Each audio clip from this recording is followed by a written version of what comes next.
کرم کرم کرم کرم کرم کرم مولا، کر کرم کرم مولا، کرم کرم کرم کرم کرم کرم مولا، کر کرم کرم مولا۔ تو بادشاہ میں ہاں گدا، رکھی بھرم مولا، کر کرم کرم مولا۔ سبحان وی تو رحمان وی تو، سلطان دا سلطان وی تو، سبحان وی تو رحمان وی تو، سلطان دا سلطان وی تو، دنیا نو بناون والا تو، اس دنیا دا نگہبان وی تو، تو ہے الہ تو کبریا، تو ہے الہ تو کبریا، تیرا کرم مولا، کر کرم کرم مولا، کرم کرم کرم کرم کرم کرم مولا، کر کرم کرم مولا۔ میں لے کے بوجھ گناہاں دا، میدان حشر جدو جاواں گا، مولا مولا، میں لے کے بوجھ گناہاں دا، میدان حشر جدو جاواں گا، جے تیری نظر کرم ہووے، بخشش دی نعمت پاواں گا، ہووے عطا مینوں صدا تیرا رحم مولا، کر کرم کرم مولا، ہووے عطا مینوں صدا تیرا رحم مولا، کر کرم کرم مولا۔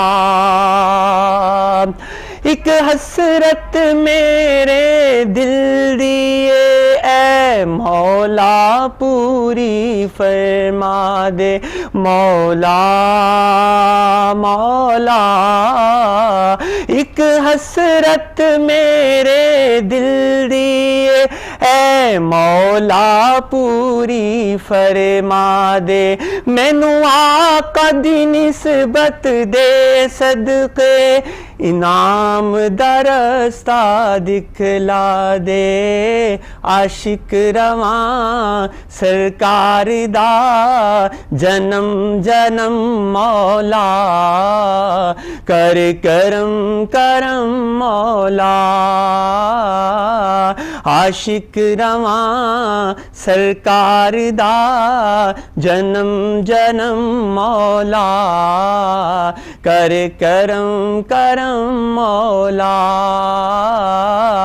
کرم کرم کرم کرم کرم کرم مولا، کر کرم کرم مولا۔ تو بادشاہ میں ہاں گدا، رکھی شرم مولا، کر کرم کرم مولا، کر کرم کرم مولا، کر کرم کرم مولا۔ سبحان اللہ